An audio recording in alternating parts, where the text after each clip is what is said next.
Yeah. 그 recording 되구나. So what are you using right now? I'm using the Innisfree No 7 powder. Yeah, 맞아. Oh. I told her that she needs to always have a matte powder in front. As soon as I sat down, she's like, "What did I tell you?" And I was like, "What?" She's like, "You need to have a powder in front of you at all times." And I was But like, look at the difference. I know. It makes a difference. It makes a difference. Yeah. Okay. Okay. Tell me when to leave. You can leave. I don't want to Okay. say that to 난 you. 내 방에 있을 거야. I guess so. Hi guys, welcome to another video and thanks for tuning in to my second video for Idol Insider. For those of you guys who haven't watched my first video, you guys can go check it out. I'll link it up here, somewhere here. And yeah, so I'm so excited about this series. I don't think I explained why I want to start it, but the reason why I want to start it was I just want to talk a little bit about just like the backsides of the K-pop industry and just, you know, things that are like unseen that you guys might want to know. Yeah, and I really just want to talk about it, and today I'm going to be talking about just a little bit about trainee life, and I'm going to talk about the things that they go through. It is not only going to be about my personal ideas and thoughts. I asked a couple of my friends to put in their insight as well, so you guys will just hear just a bigger story of what people actually went through when they were going through training processes. So to be honest, I was actually gonna talk about like practicing and stuff, but I feel like you guys might already know that, and that is kind of just the basic part. Everybody just knows when you're a trainee, you just train every day. So I'm just gonna be skipping that part, and I'm gonna be just going to what, you know, what they actually feel while they're training. So this doesn't go for all companies. It's going to be very different. Every company has their own rules and it's different. So yeah, every company is going to be different. First off, I think that the most difficult thing about being a trainee and just the thing that they first experience is the adjusting process. It's really hard to adjust to just a different environment. You just have to imagine young, goal-driven people going towards the same dream, and it's going to be so much competition, so much rivalry. We're not a team, this is a competition. And I think that's the hardest part, is just adjusting to a new environment, being with people who had different lifestyles than you, and just practicing together and being with them every day. I think that's the most difficult part. Also, when you're in that kind of situation, it's very new and very foreign. People who are good at adjusting, that's great, but people who have trouble, it really becomes like a toll, and it becomes very stressfully mentally, just trying to like fit in and adjust with people. The people who are actually good at enduring just the training process, I feel like they're the ones that will get to be a little bit one step closer to becoming a singer. And for those who have trouble enduring it, they'll either leave the company or have to train more till they're ready to become a singer. I also think that when you're a trainee, you're always going to be having a sense of uneasiness, and you're just going to be always just so unsure and stressed because you don't know when you're going to debut. You know, it's a matter of time, and also it might be a long time. As you guys can see, there's people who train for 10 years and debut, or people who train for a month and they debut. It all depends on just, you know, circumstances and also what the company thinks.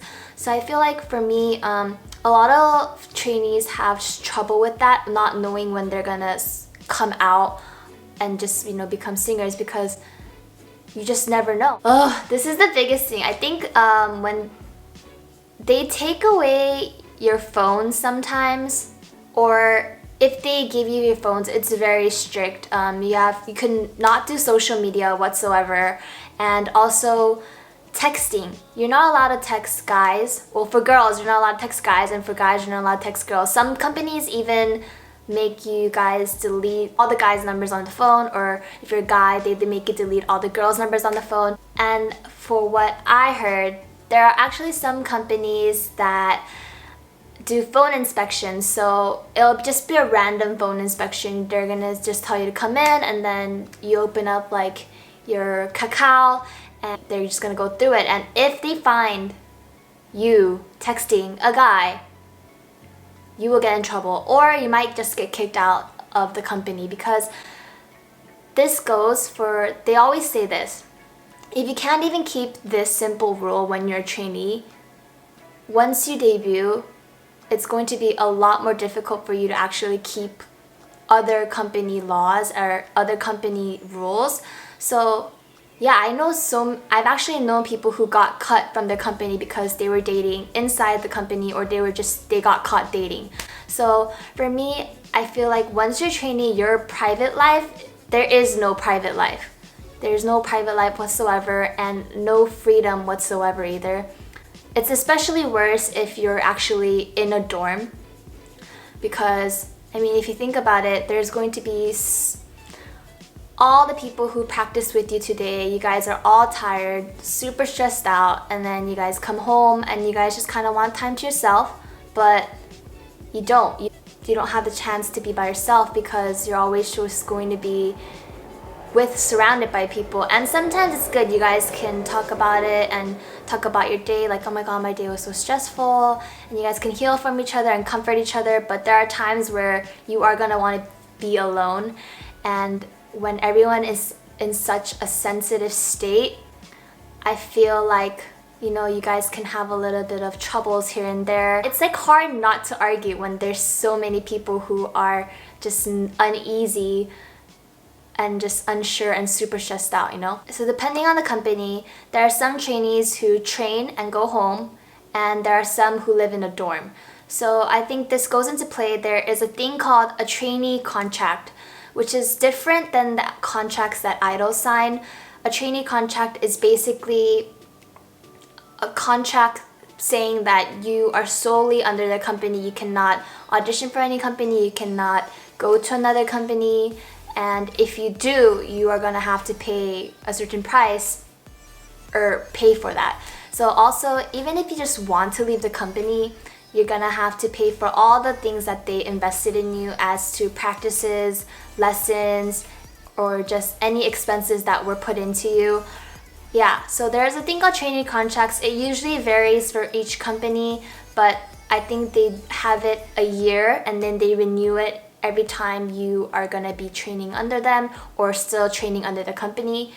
And then for people who debut, then the contract will end and you guys will sign a new contract, which will be an artist contract. So yeah, I think that this is actually very interesting. Not a lot of people know that there's a trainee contract, and it's very different for each company, but there are trainee contracts. So as I said, I asked a couple of my friends how they felt about it when they were trainees, and one person told me that they had a lot of trouble with the scheduling that the trainees had.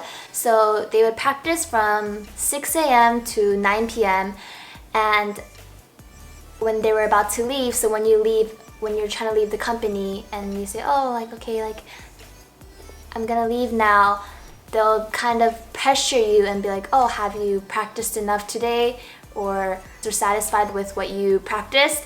And you kind of feel obligated to stay longer. And this is something that I understand too, is you have to end up staying longer because you feel pressured to. Not because you want to. There are people who stay longer because they want to, but you feel very pressured, and then you end up practicing until 12 and you come home at 12. So if you think about it, it's just stressful every day, just trying to deal with that. It's very mentally draining, emotionally draining, physically draining, and the next day you're not physically great, you're not in the best condition. So I feel like it's a cycle that you have to get used to, and once you debut, yeah, it is going to be a little bit different because you're going to be so busy. But I think that is something that a lot of trainees go through, is that they have to kind of feel obligated to practice a longer time because of the feelings that they get from the company. Another thing that I'm going to talk about is each company has different amounts of money that they give to you for food, but usually it ranges from 5,000 won to 7,000 won.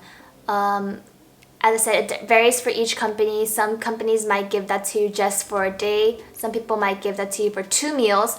But if you think about it, 5,000 Korean won to 7,000 Korean won is only 4 to 6 US dollars. And for me personally, that was what I had for a day. So you could either spend it all on one meal, which is actually it's pretty hard to get a meal with that amount of money too, or you would have to split that for a lunch and dinner and try to use it as much as you can. I know that a lot of trainees, when you're a trainee, you can't work, you're not physically working, you're not having income yet. So it is very difficult because every day, even just eating is an expense, and that shouldn't have to be like that. Like when you don't have any money and all you have is $6 or $7 that they're providing you with, you try to be the best as you can, trying to separate it or eat a meal that is worth that money.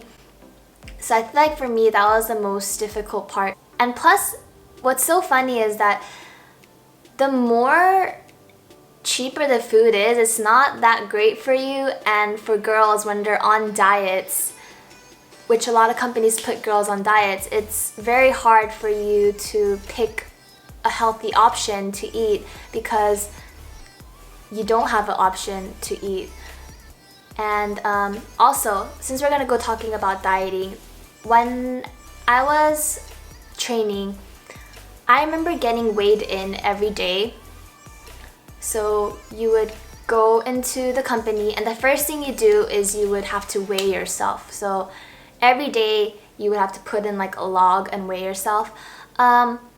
For me, I didn't really have the problem of like my weight fluctuating too bad, so I was okay. But there was girls that were very just stressed because it is stressful if you think about it. Even practice is hard, but you know, you're stressed about your weight too. And if you gain weight and there was a difference, you would get in trouble for that and they will make you go on a diet. But it's just hard because when you're on a diet, you have to eat certain types of foods that will still be healthy for you and help with the diet, but when you're on just so little money, it's really hard for you to have a balanced diet. Another thing that I want to talk about is there is going to be a language barrier and also a cultural barrier. For me, I would be lying if I said that I didn't feel any barrier. Even though I am Korean American, I do have trouble understanding very difficult words in Korean. So for me, it was very difficult for me when I had to do a certain task, but I didn't know what I was supposed to do. Also, it was very hard for me to adjust to situations that I was never put into. Yeah, I remember when I first started training, like this is a story that I just remembered like right now. 2 weeks in my trainee, I remember buying my first foundation, like my first lipstick and just my first makeup, like makeup in general, like circle lenses.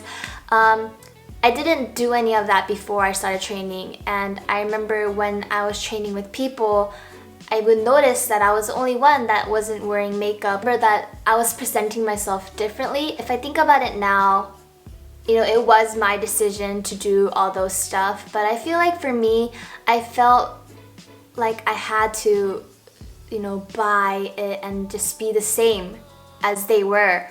And no, I don't hate it. I'm actually got better at doing makeup, which is fine. But I feel like for me, when I first went in there, I was like, oh my god, like I'm the only one that's not wearing makeup. I'm the only one that's not wearing circle lenses. Like I'm the only one that's wearing different clothes. And you know, it is good to be different, but sometimes you kind of want to fit in as well. So I feel like for me, I had to kind of adjust to doing that. Like my sense of style changed too.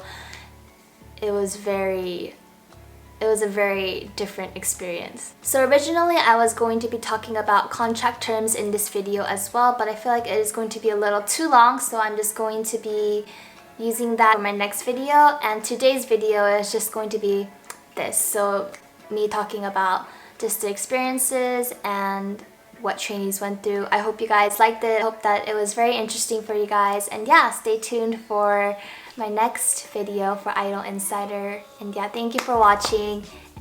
And bye. Bye. Bye.